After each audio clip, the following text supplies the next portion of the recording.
Olá, boa noite. O Brasil tem 12 milhões e 400 mil pessoas desempregadas, segundo pesquisa do Instituto Brasileiro de Geografia e Estatística. A pior situação está entre as mulheres, os negros e os jovens. A pesquisa do IBGE revela ainda que 1 em cada 4 desempregados procura trabalho há 2 anos ou mais. Isso corresponde a 25,6% do total de pessoas que procuram uma posição no mercado. No Palavra Cruzada de hoje, nós vamos falar sobre mercado de trabalho e expectativas para os próximos anos. Os nossos convidados são o economista e professor da UFMG, Mário Rodarte, o gerente da Escola do Sebrae de Formação Gerencial, Ricardo Pereira, e os jornalistas Saulo Penaforte e Renata Galdino, do jornal Hoje em Dia. O Palavra Cruzada começa agora.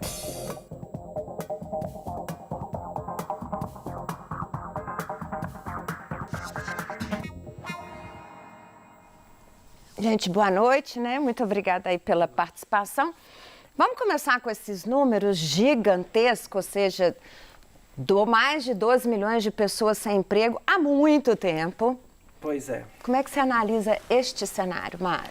Então, o IBGE tem apontado, né, uns 6 divulgações já apontando ligeira queda da taxa de desemprego, mas ainda tem patamares muito altos, né? Eu acho muito interessante que o IBGE divulga não só a taxa de desemprego, mas a taxa de subutilização da força de trabalho, né? E ela está em 24,1%. Explica para o telespectador o que é subutilização. Então, subutilização junta-se 3 segmentos de população, né? A população desempregada mesmo, né? Essa que a taxa de desemprego divulga, somados, né? As pessoas que estão querendo trabalho, mas não têm mais condições de procurar, ou porque já está caindo sua renda, né? Procurar emprego demanda dinheiro, né? Ou pela perspectiva de que o mercado de trabalho não vai absorver. Então, as pessoas estão desalentadas, né? São essas que estão aí há mais de 2 anos à procura? Não. Não? Não exatamente, porque você pode estar procurando... Ainda empregado. Ou não, ela desempregado. Ela pode estar procurando frequentemente por 2 anos. Tá. Agora, tem uma outra situação. A pessoa começou a procurar no primeiro mês, segundo mês, terceiro mês, sentiu que o mercado de trabalho não está propício, né? Ele para de procurar, mas ele continua querendo um emprego, entendeu? Tipo assim, vamos pensar uma pessoa que trabalha num setor muito pequeno, né? Ele manda o currículo para as empresas que trabalham naquele setor, no outro mês não faz sentido ele mandar o mesmo currículo. Que as empresas são as mesmas e são poucas, né? Exatamente. Então, na estatística, ele vai sair da estatística de desempregado. Agora, Mas vai entrar no desalentado. Essa massa, esse grupo de pessoas, são exatamente essas assim, que geralmente onde cresce a informalidade, me parece, né? Que começa esse trabalho na informalidade também. Como é que você analisa isso? Pois é, o Márcio Postman, né, que é um dos especialistas de mercado de trabalho, uma vez fez um estudo bem interessante que mostra assim, a rotina do desempregado, né?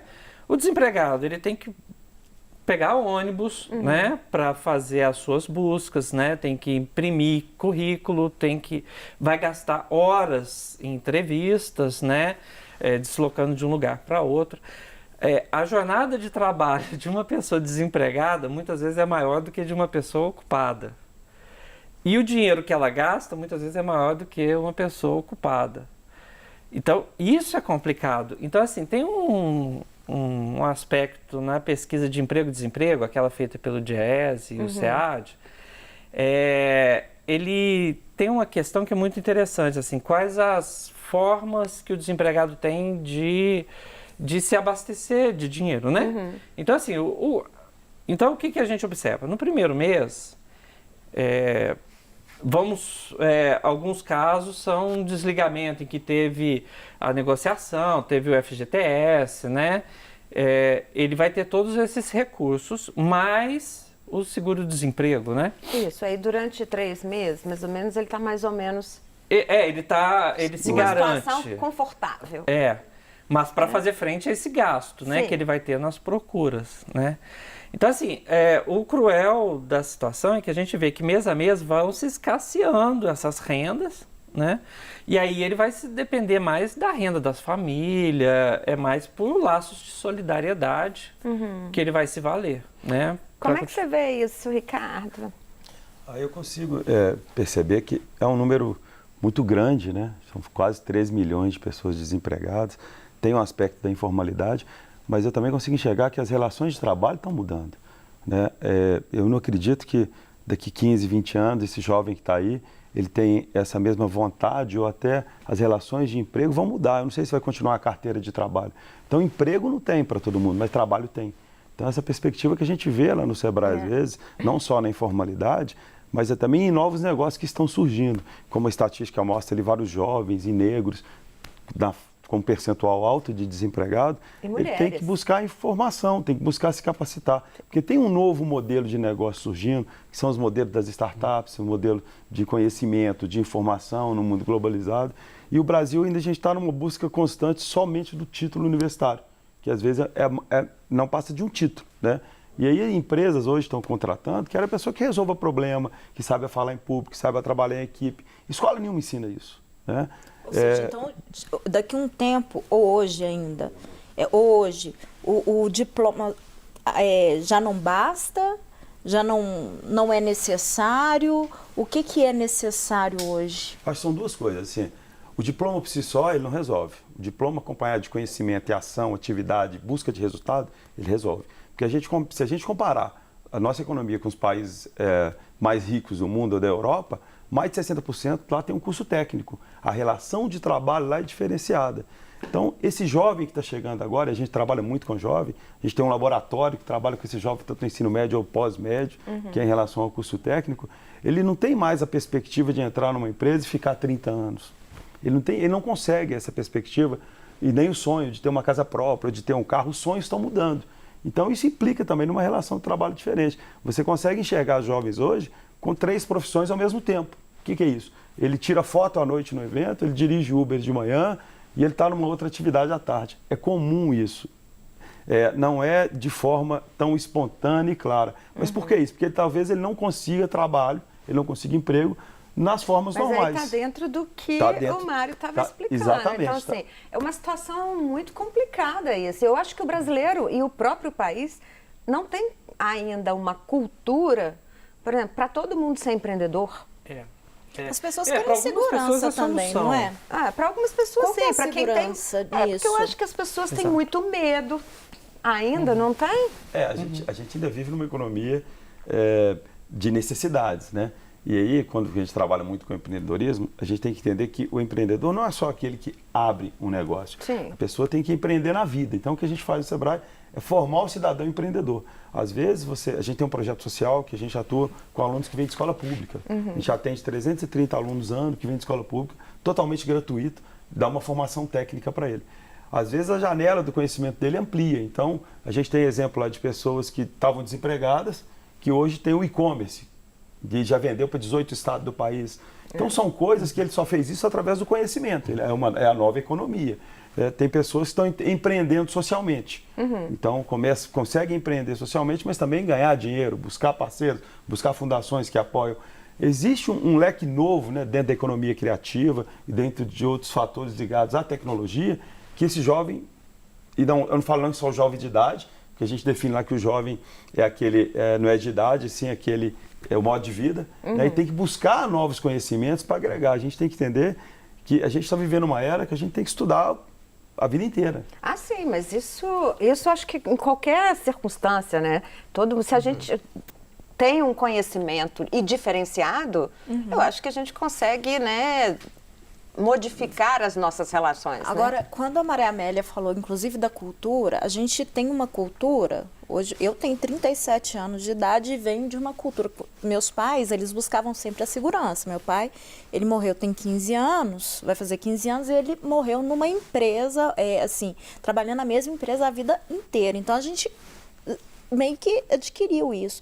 O que fazer hoje para esses jovens, inclusive, que estão vindo, e se isso já é feito principalmente aqui em Minas, né, onde nós estamos e a área de conhecimento de vocês, de atuação, para chegar a essa nova cultura, o que é preciso fazer, se isso já está sendo feito, até mesmo dentro das escolas, e quando começar a fazer isso para mudar essa cultura e lá na frente a gente ter mais pessoas empreendedoras? Eu acho que a gente tem duas vertentes. A primeira é trabalhar com aluno, diretamente com aluno. E aí, não só o Sebrae, mas tem várias instituições fazendo isso. A gente trabalha em empreendedorismo com alunos a partir de 6 anos de idade. É possível fazer isso. E a outra é o professor. O professor também veio de uma outra formação. A gente tem que buscar uma capacitação para esse professor para que ele também seja empreendedor em sala de aula. Então, o professor de geografia não pode mais ser só o professor de geografia, porque hoje o conhecimento ele é mudante. Você que é professor, a gente hoje tem um papel muito mais, e eu também sou educador, a gente tem um papel muito mais de um facilitador, de um design da construção, do que o dono da verdade ou o dono do conhecimento. Porque esse aluno chega para a gente com a Barça antiga da nossa época, é o Google de hoje. Nem sei, eu não estou dizendo que isso é a verdade absoluta, mas traz novos modelos de discussão e o professor passa a ter um outro papel dentro dessa sociedade e dentro dessa comunidade escolar. Eu acho que a escola hoje, de maneira geral, a gente precisa de hackear esse modelo aí. Esse modelo que a gente está acostumado a formar pessoas no modelo industrial de comando e controle, né? Das provas, as pessoas hoje aprendem de forma diferente, tem que ser estudado um novo modelo de avaliação. Eu acho que isso tem pauta hoje, tem muita gente discutindo. A gente fez lá um movimento que a gente chama de EdTech, que é pegar os professores e para trazer a veia de inovação para os professores e para sentir qual é a dor dos professores. E a gente percebeu que a dor dos professores foi o seguinte: linkar os alunos que estão formando agora no mercado de trabalho. E a leitura que a gente faz, na verdade, é o seguinte: então, é mais fácil eu criar um aplicativo, uma plataforma para esse jovem chegar no mercado de trabalho ou um curso de qualificação, ou eu tenho que mudar a universidade, ou eu tenho que mudar as escolas. E na nossa visão, eu acho que a gente pode trabalhar com um ecossistema que você dá para modificar a forma hoje de aprendizado e focar nesse novo modelo. Não sei se o Mário concorda com isso, mas eu acho assim, a gente até nesse mundo globalizado, a gente, há 20, 30 anos, a gente nem imaginava ter computador e a gente nem imaginava globalização e tudo mais, nem tecnologia da informação, nem pessoas que trabalhassem com app, com aplicativo, com essas coisas todas. Mas existem as profissões que são as profissões tradicionais. E eu acho que aí que é o grande problema. Que nessas, né, a gente tem assim, um vácuo aí que as pessoas não conseguem emprego, não é isso, Mária? Assim, eu acho que isso é o grande problema. A questão de investimentos e empreendedorismo, eu acho que é extremamente interessante. Mas o grande problema do país hoje são quase 3 milhões de desempregados, não é, Mário? Isso. Estava conversando com o Ricardo, como que o nosso mercado de trabalho é heterogêneo, né? É diverso, e junta-se nele problemas do século XXI, né? Problemas enfrentados por países ditos de primeiro mundo, industrializados, né? Com mercado de trabalho consolidado, com problemas de mercado de trabalho do século XIX, infelizmente. Esse é o que os dados apontam.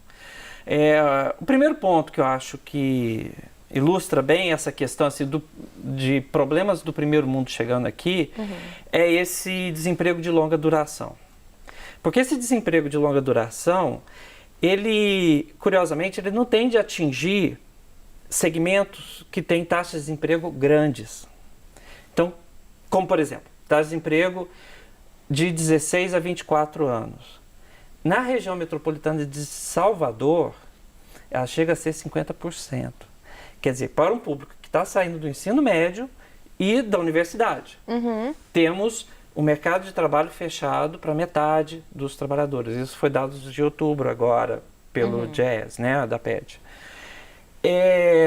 Em São Paulo, não fica longe disso. Atingiu o nível recorde de 39% por volta de abril, maio, agora está 36%, mas 36% a taxa de desemprego para esse jovem que está chegando fresco, né, cheio de... Né? Então, assim, você tem segmentos, jovens, mulheres, negros, taxas de desemprego altas. Agora, quem tem desemprego de longa duração, enfrenta o desemprego de longa duração. Muitas vezes são segmentos com taxas de desemprego baixíssimas. Exemplo, pessoas de 40 anos e mais. A taxa de desemprego é irrisória, assim, ela é muito baixa. Lógico que ela aumentou agora com a crise, mas é uma taxa de desemprego baixa. Mas assim, por quê? Porque muitas pessoas que estão com 40 anos e mais, muitas vezes tiveram uma trajetória profissional de êxito, amealharam uma renda, né? Então, assim, muitas vezes, se ele perde uma ocupação, ele vai ser consultor da área. Ele vai até ter uma inserção mais qualificada, né? Uma jornada de trabalho um pouco menor, né? Etc. Ou essa pessoa está muito bem empregada ainda no setor de saúde, educação, lugares que valorizam o conhecimento e experiência que ele amealhou ao longo do tempo. Agora, outras pessoas que ficaram desempregadas, muitas vezes porque a ocupação dela foi extinta, essa pessoa vai ter muita dificuldade de voltar ao mercado de trabalho. E o tempo dela, vai ter que se qualificar. o tempo de procura vai ser altíssimo. E a gente acaba tendo um olhar muito para essa região sudeste aqui, né? A gente tem problemas, por exemplo, Roraima tem o maior índice de desemprego do país, está dentro do estado de Roraima. Né? Assim, e não é um estado grande, mas ele tem um índice gigantesco de desemprego. Então me dá a sensação de que mais da metade da população de Roraima não tem emprego.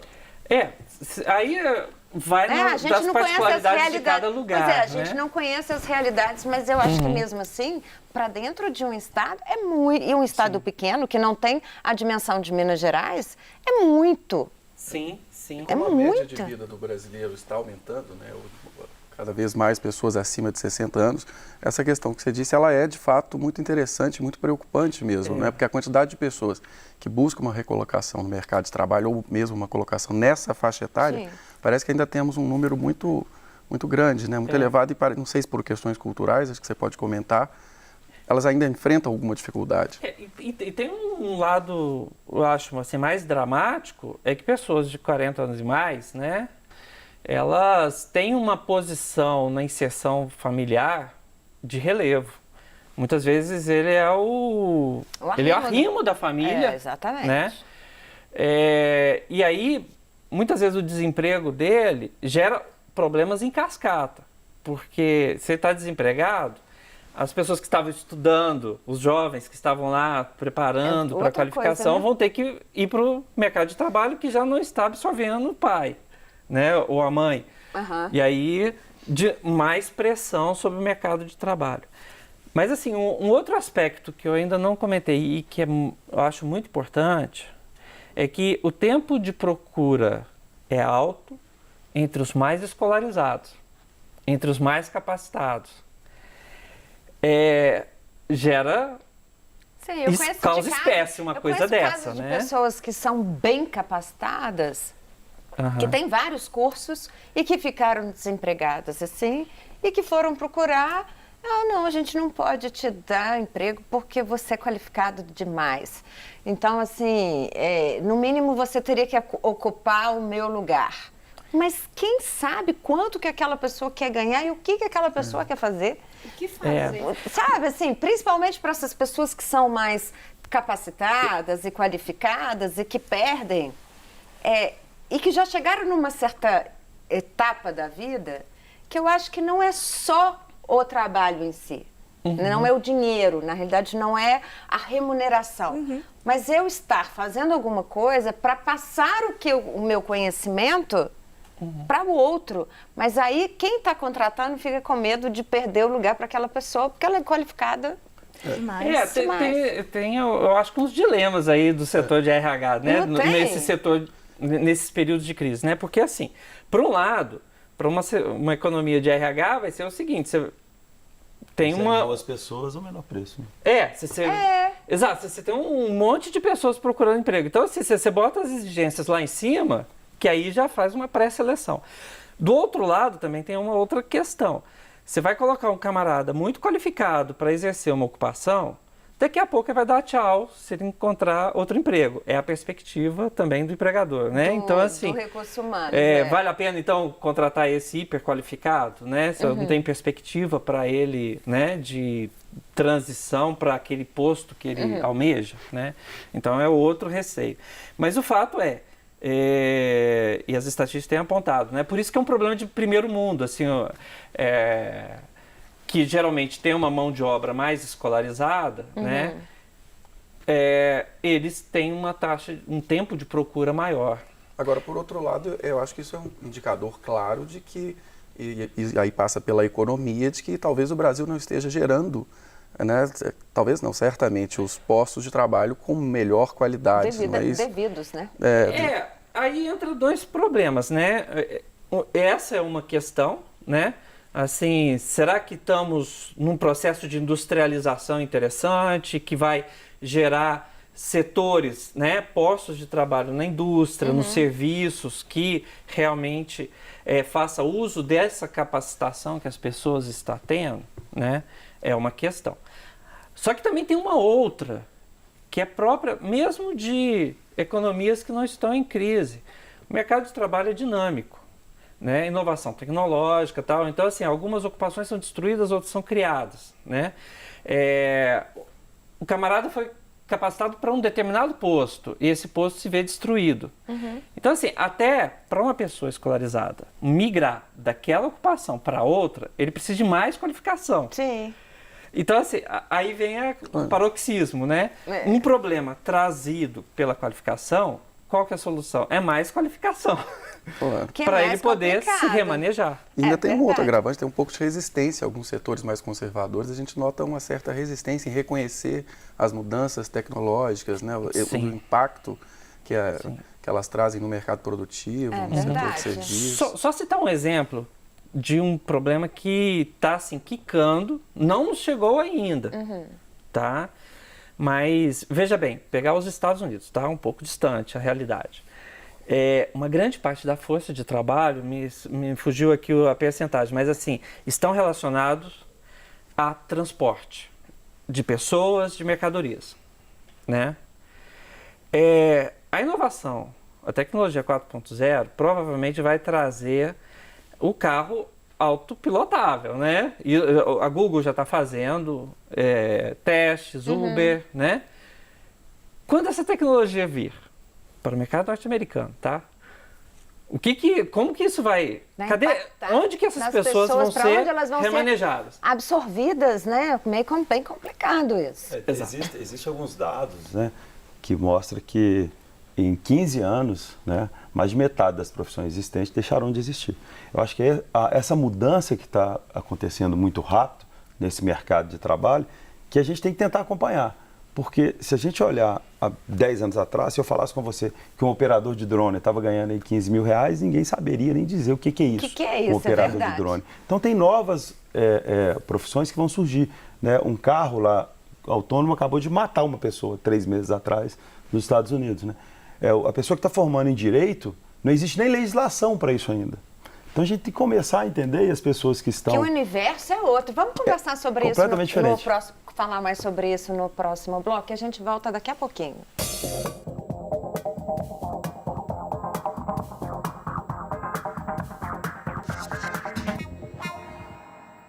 Bom, no Palavra Cruzada de hoje a gente está falando aí sobre mercado de trabalho, sobre oportunidades, sobre empreendedorismo, sobre expectativas, né? Os nossos convidados são o economista e professor da UFMG, Mário Rodarte, o gerente da Escola do Sebrae de Formação Gerencial, Ricardo Pereira, e o jornalista Saulo Penaforte e Renata Galdino, do jornal Hoje em Dia.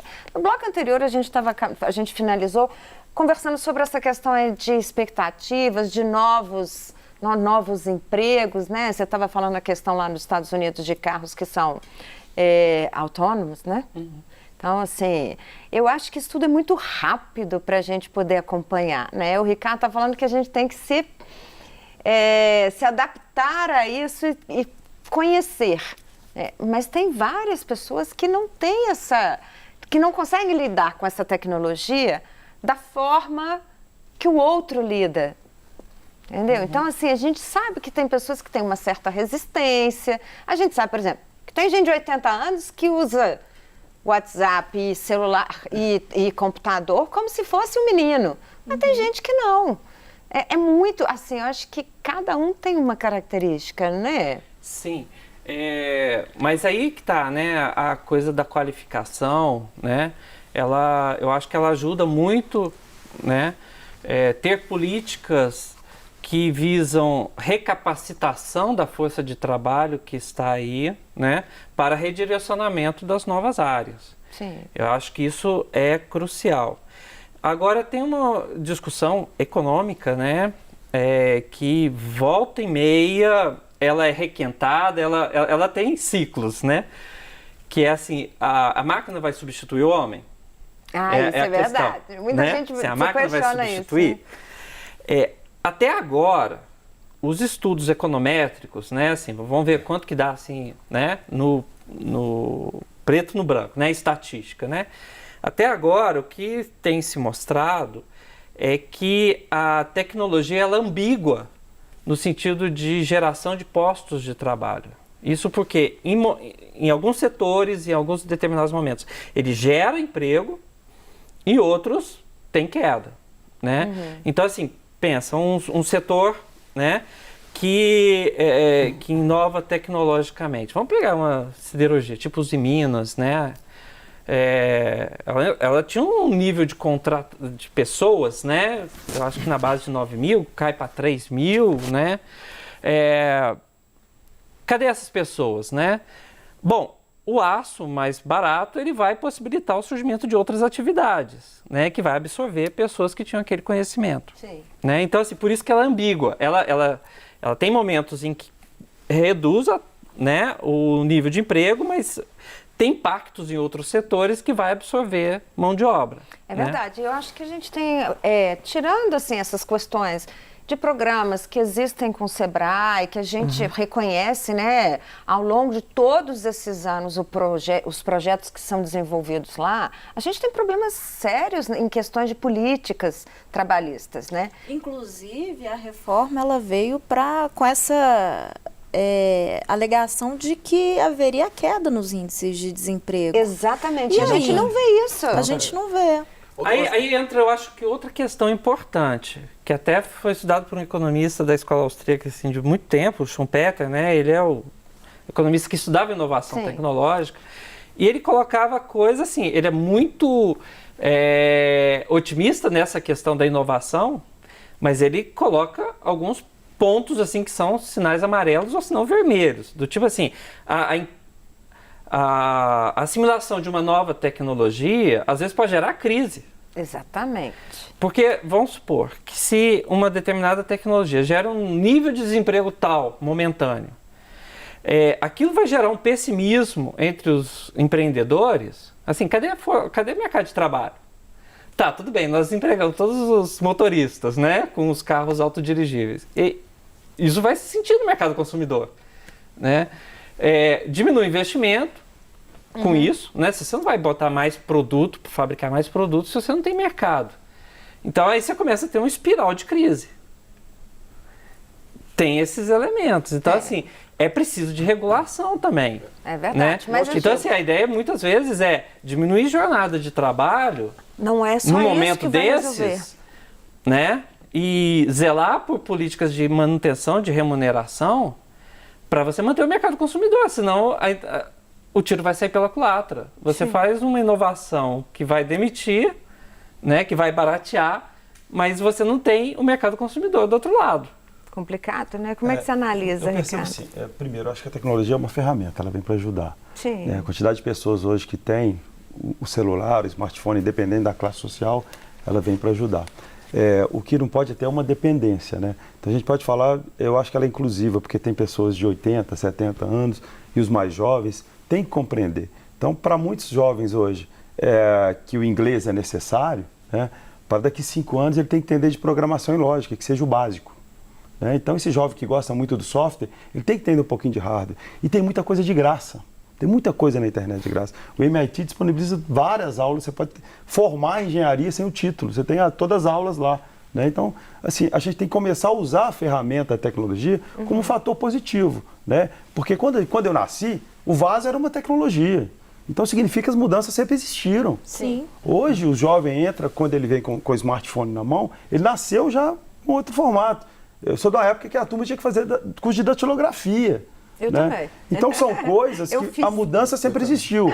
O que está acontecendo é que ela é um pouco mais rápida. Mas ela não deixa de ser uma ferramenta, ela continua sendo uma ferramenta. O papel do professor, do educador, das pessoas, ele tem que existir. Não existe educação sem um facilitador.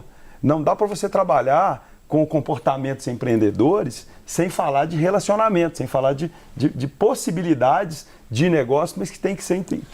Sim, mas o que a gente vê é que essas coisas, elas acontecem num meio urbano e que aí a população que mora muito mais na zona rural, que depende, que realmente está ali, né, na luta diária, no campo e tudo mais, tem tecnologia, mas que não tem esse acesso. E que aí acaba migrando para cá, gera mais desemprego, porque vira uma bola, né? E existem aí pesquisas de que esse êxodo aí vai continuar e que... Como é que fica isso em capitais? Ou seja, deveria disponibilizar isso para o interior também, para que as pessoas pudessem ficar nos seus lugares. Esse é um ponto muito interessante, né? Assim, eu acompanhei até o censo agropecuário de 2016, de 2006, desculpa, que apontava uma concentração de terras, assim, foi feito várias iniciativas, né, de reformas agrárias locais aqui e ali, mas assim, a concentração da terra ainda continua muito elevada, padrão 1940 para trás, né? Então, assim, que mostra uma concentração de terras muito grande. Então, assim, o que isso nos possibilita entender? Primeiro, agronegócios, ele gera bons postos de trabalho, mas poucos. Sim. Né? É preciso de uma agricultura familiar, um segmento de agricultura familiar interessante, significativo, até porque eles... a produtividade de alguns produtos é muito mais alta do que no agronegócios. Sim, né? Mas ela tem que ser atrativa, porque senão ele sai de lá, não é? Mas aí que tá, assim, grande parte da refeição que vem para a mesa, né, dos moradores em regiões metropolitanas veio da agricultura familiar. Então, assim, é preciso uma política que mantenha e talvez aumente o número de propriedades familiares, de pequenas propriedades, até para aumentar o volume de alimentos, né, disponíveis, mas também para absorver mão de obra. Sim. Eu acho muito interessante Agora, que houvesse... houvesse... A gente não pode deixar de comentar também, eu gostaria de ouvir a opinião de vocês, a gente teve nos últimos dias a confirmação da extinção do Ministério do Trabalho pelo governo eleito. Isso vem gerando uma preocupação muito grande em diversos setores. Eu queria ouvir de vocês quais pontos que vocês acham imprescindíveis, apesar de que a medida ainda não está tudo muito claro, ainda não foi anunciado como é que a coisa vai funcionar, mas quais aspectos que vocês acham que são imprescindíveis de serem mantidos, observados, no que diz respeito à política pública? Eu vou linkar a última pergunta também, porque o Sebrae a gente faz um trabalho que a gente chama de desenvolvimento econômico local, que a gente trabalha muitas lideranças, o empreendedorismo, o cooperativismo, e tem cidades que esse número tem voltado. Os filhos estudam e voltam para a cidade para investir na cidade e empreender na cidade. Só te cortando um pouquinho, o Sebrae trabalha no país todo, tem quantas unidades? O Sebrae trabalha no país inteiro. Em Minas Gerais nós somos 67 escritórios regionais que têm a capilaridade de atender todas as cidades. Tá. Então, por exemplo, esse ano a gente fez um trabalho de educação empreendedora, que a gente foi em mais de 2.000 escolas públicas de forma gratuita. A gente tem um trabalho que faz a formação de liderança, porque a gente precisa de líderes que vão desenvolver e que vão modificar. E a gente tem exemplo na área da Serra da Canastra, na área do Cerro, que a gente trabalha especificamente com agro, outros negócios, café, enfim. Isso é um ponto bem interessante. A gente consegue ver uma migração quando você trabalha a liderança na cidade, que quer trabalhar com o desenvolvimento econômico local daquela região. E a gente faz isso enquanto propósito, enquanto política empresarial. Em relação a ministério, né, eu acho que assim, se a gente falar não em extinção, mas olhar o que tem de estratégia que deve ser... que deve ficar, que deve ser mantido. Não está muito claro isso para a gente, mas é o órgão de fiscalização, acho que tem que ter. E se a gente for falar de reforma, a gente tem que falar também de reforma tributária e trabalhista nesse país. Aqui, eu olhando o lado do empreendedor, né, a gente tem que começar a ter uma discussão mais ampla para a reforma tributária e trabalhista para gerar mais emprego ou, se não, mais trabalho. Mas que ouça a população também, né? Porque, na realidade, a gente só pega, né, o ônus, a gente não tem bônus para isso, entendeu? E o empresário também não, né? O empresário não, também não, o empresário sim, porque tem muita gente aí que sonega e que não paga e continua aí é fiscalização, é outro problema, fiscalização né? Aí é problema de caráter, é isso que eu estou te falando, né? Mas a gente vê que tem muita coisa assim. Então, a gente pegar tem que empresário de micro e pequena empresa, ou MEI, os microempreendedores individuais, que é ele sozinho. Que trabalha duro e tudo mais. Sim. Que, assim, então está deixando de existir alguns campos de trabalho, sim, mas tem uma perspectiva maior e a gente tem que olhar esse todo, né? Mas como é que vão ser as políticas trabalhistas a partir de um momento em que você tira o principal agregador ou disseminador de políticas? Isso é muito complicado. Essa preocupação está imensa, né? E realmente, como você disse, ainda evidentemente que algumas modernizações, nós já falamos sobre isso hoje aqui, elas são extremamente necessárias para colocar a economia contemporânea onde ela deve estar num país emergente como o nosso. Mas a incerteza com relação a esse aspecto me parece que ainda é muito grande, exatamente pelo que a Maria Amélia acaba de colocar. Eu sempre vi o Ministério do Trabalho como muito importante por conta dessa questão. O mercado de trabalho. Bom, primeira coisa, né? Eu acho que é um aspecto fundamental. Já estamos há muito tempo num sistema, numa lógica econômica, né, em que a inserção social se dá muitas vezes pelo emprego, pela ocupação que as pessoas têm. Então, assim, quando você vai conhecer uma determinada pessoa, assim, o que ela faz?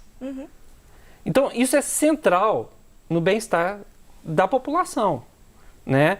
O desemprego, ele não afeta só a pessoa, afeta o seu grupo familiar, afeta os amigos, afeta a sociedade como um todo. Se a gente vê que a taxa de emprego está alta, isso gera né? A gente tem sempre um altruísmo que, né? Então, assim, é uma questão central, trabalho. Todo mundo fica muito receoso, né?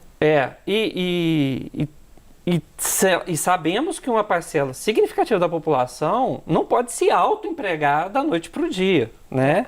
Então, ela precisa do mercado de trabalho. Então, assim, ter um órgão que zela pela regulação desse setor e outra, né? Assim, o mercado de trabalho, como a gente já disse antes, né? Tem problemas de primeiro mundo aportando aqui, de tecnologia, os desafios, né?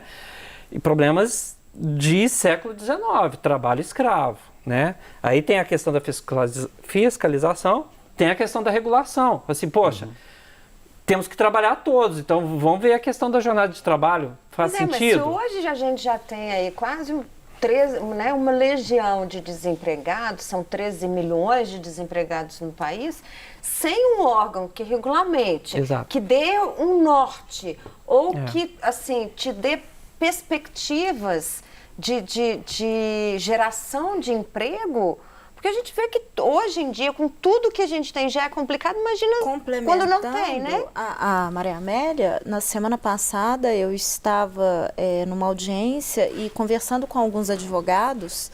Tem um setor aqui na cidade que tem aproveitado a reforma para poder fazer o que bem quer com os trabalhadores.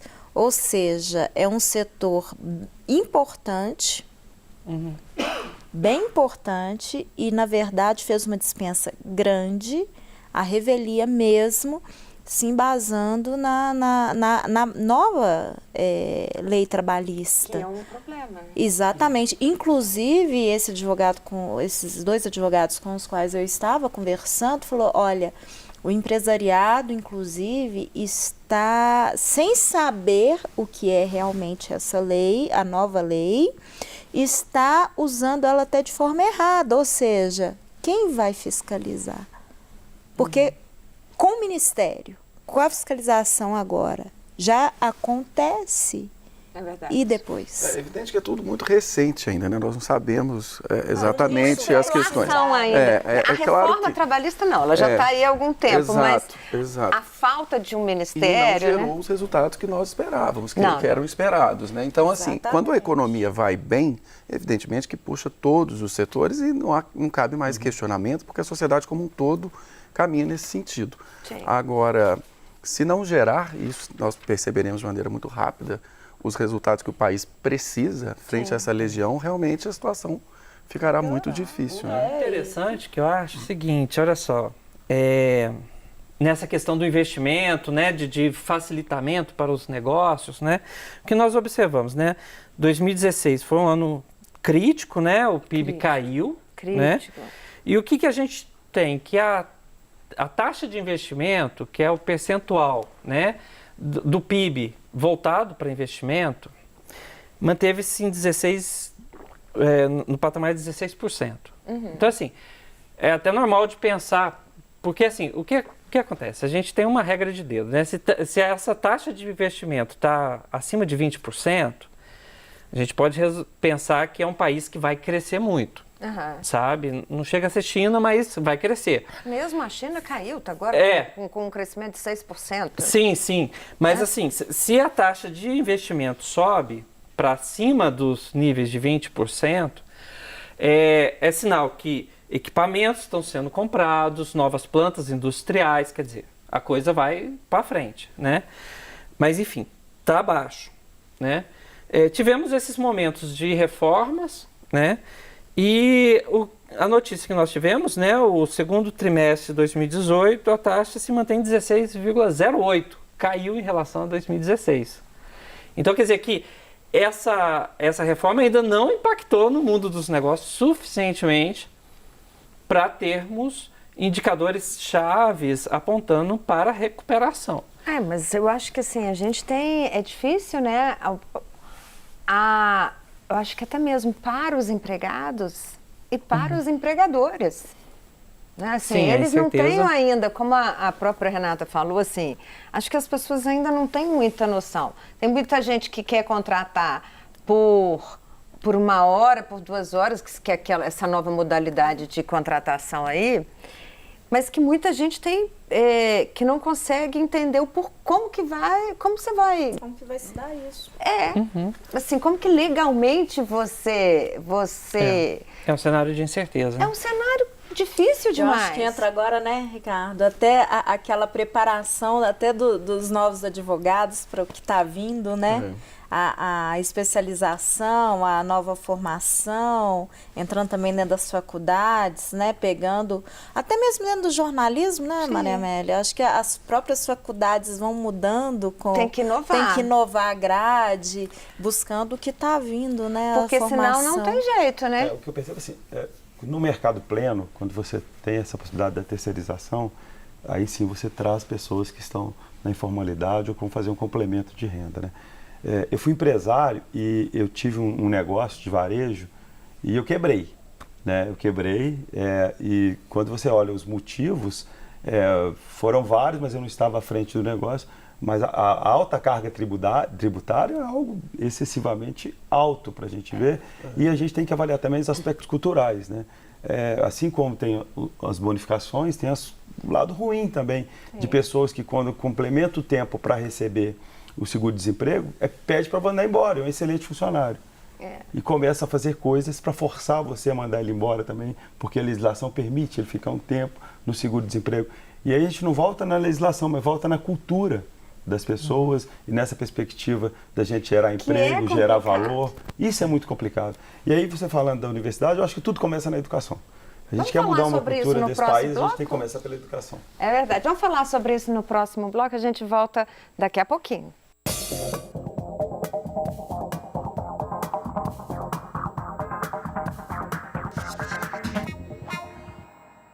No Palavra Cruzada de hoje, a gente está falando aí sobre mercado de trabalho. Bom, eu acabei interrompendo a sua fala, Ricardo. Fala assim, você estava falando sobre essa questão da cultura, né, das pessoas, como é que elas enxergam esse mercado todo novo, né, e essa movimentação aí. com essa nova reforma, né? E como é que vai ser com essa expectativa de não ter um ministério? Eu percebo assim, qualquer mudança que a gente tenha que fazer, a gente trabalhar uma mudança cultural numa empresa demora 4, 5 anos para mudar. Você imagina no país quanto tempo isso leva, né? Em relação ao Ministério do Trabalho, eu ainda não sei quais são as estratégias e atuações e ações que eles vão ter em relação a isso. O que eu acho que a gente tem que analisar, o que é crucial de direito, que é fiscalização, né? Que ainda existe trabalho escravo no país. É um absurdo a gente ter que falar isso agora, mas ainda existe, sim. Sim, essa semana pegaram 50 no Paraná. E outros direitos que não podem ser extinguidos do trabalho. Então, eu acredito que deva ter um bom senso e análise das estratégias de ações da agora para frente. Mas qualquer mudança que a gente for fazer e que incide futuramente no mercado de trabalho, para os jovens hoje, tem que ser a partir da educação. Eu não acredito que a gente consiga mudar uma cultura se não for através da educação, porque aí eu consigo atingir a população rural ou aqui. Então, a gente precisa de hackear essa educação que está aí. Esse modelo que está, a gente já viu que não dá certo. E não adianta ter 1, 2, 3 professores que pensam diferente para fazer diferente. A gente tem que ter uma massa mais forçosa. Teve uma pesquisa que foi feita em Harvard, que acompanharam alguns jovens que entregaram para o professor e falaram o seguinte: olha, esse aqui ele é filho de um diplomata, esse aqui é filho de um juiz, ele está estudando para ser juiz. Esse aqui, e eram todos da classe pobre. Os professores trataram eles de uma forma diferente e todos galgaram novos trabalhos na vida deles. E aí você começa a perceber que se eu tiver um olhar diferente, individualizado para cada um daqueles, a gente pode fazer um país melhor.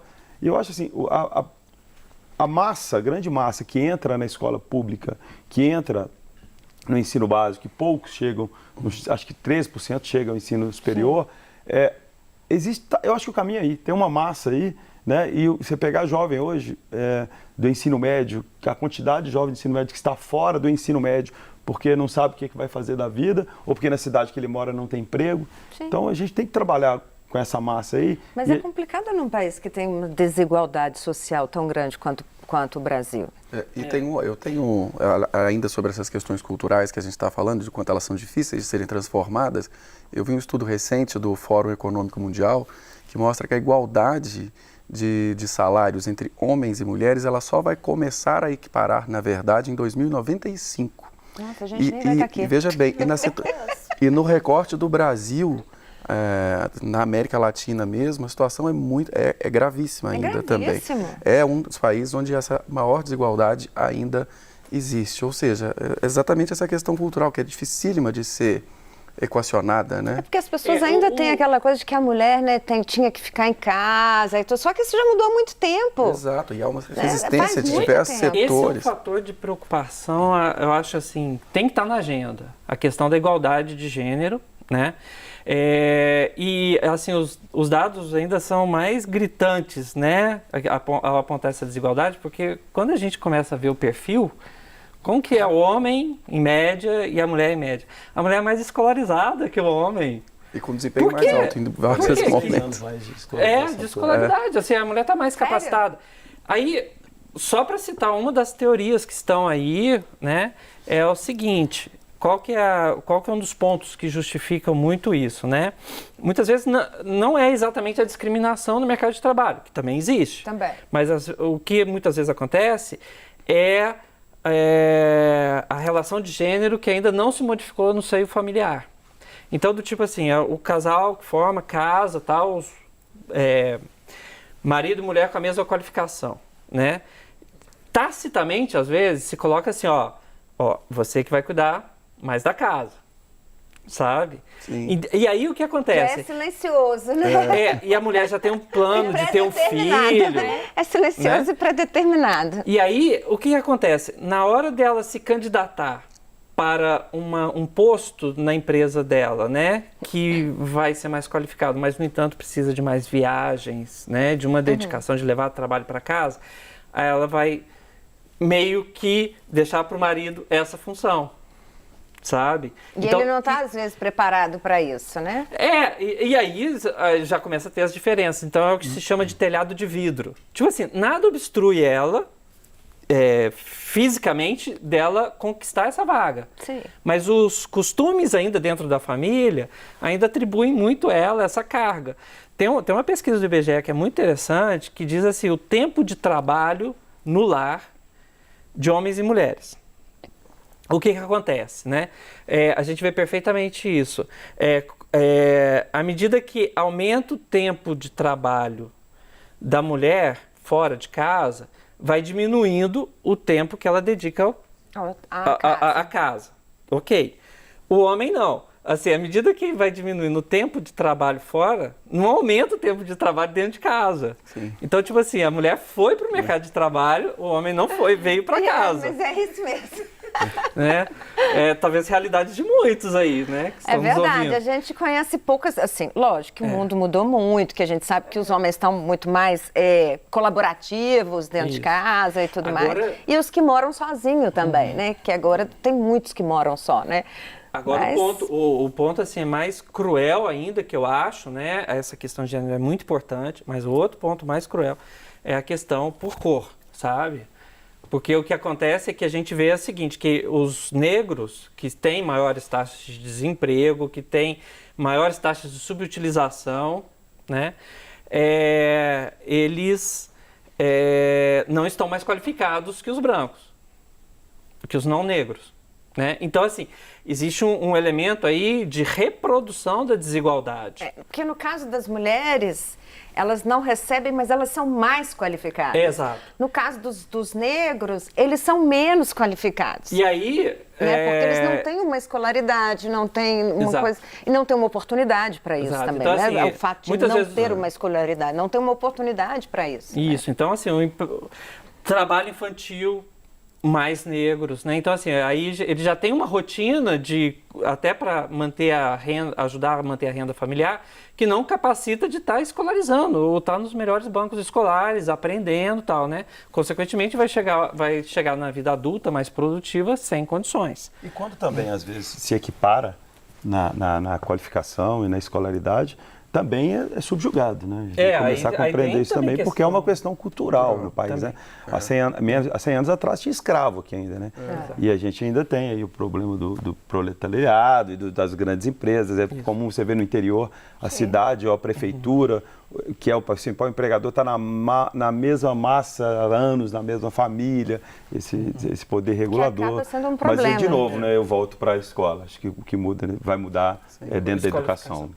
Agora, assim, só colocar uma... Eu não quero ser alarmista, tá? Mas, assim, a gente tem que pensar o futuro, né? E quando a gente fala, voltando, né, naquela questão dessa tecnologia 4.0, muitas vezes o que a gente está falando é de máquinas que aprendem a aprender, né? Inteligência artificial, né? E assim como existe aquele caso que a gente citou antes do motorista, né, que pode ver sem seu emprego porque agora o carro se autodirige, né? Sim. Em outros setores que já têm muitos escolarizados, também podem ter seus empregos ameaçados. Então, assim, testes com softwares de inteligência artificial mostra, como por exemplo, que no setor de advocacia, né? Você procurar na máquina, vai você ter um resultado muito melhor do que você ter uma equipe de 40 advogados. Entendeu? Então, assim, basta um advogado para pilotar, para interagir com a máquina, do que aquela equipe de 40 advogados de uma grande empresa. Quem hoje já tem que fazer o seguinte, tem que começar já a pensar numa outra formação. Uma outra formação, porque... Mas eu acho que assim... Não, a mas questão assim, eu também não estou querendo falar assim, ó, Não, as questões de essa advocacia, ocupação... O direito, a estão ameaçadas. Mas é uma medicina, tendência, né? eu acho que É uma lidam... tendência. Sim, mas eu acho que Tem começar a direito, se preparar medicina... agora, né? Mas eu acho Mas que eu acho direito que e isso medicina joga luz. são relações mais pessoais. Mas eu acho que isso Né? joga atenção. Mas ainda assim tem esse Tem risco, essa possibilidade. Agora você não fala isso não, imagina. porque a gente está terminando o programa e terminar o programa com a questão alarmista... Não, não- eu percebo o copo mais cheio. Porque eu acho que a tecnologia ela vem para ajudar. A questão do advogado ou de outro, ele vai ter que trabalhar de outra forma. E eu acho que aí sim, a gente não tem outra saída, mas tem várias saídas com essa perspectiva. Eu O te mundo espero mudou, por isso, o mercado mudou, as relações mudaram, a gente vai ter que adaptar, é aquilo que eu disse antes, a gente vai ter que se adaptar e entender, quem não gosta de estudar, aprenda a estudar, porque eu vou ter que estudar o resto da vida. Conhecimento, Porque aí quando eu tenho conhecimento, ele quebra qualquer barreira de cor, de gênero, de classe social, Exatamente. o conhecimento ele se equivale.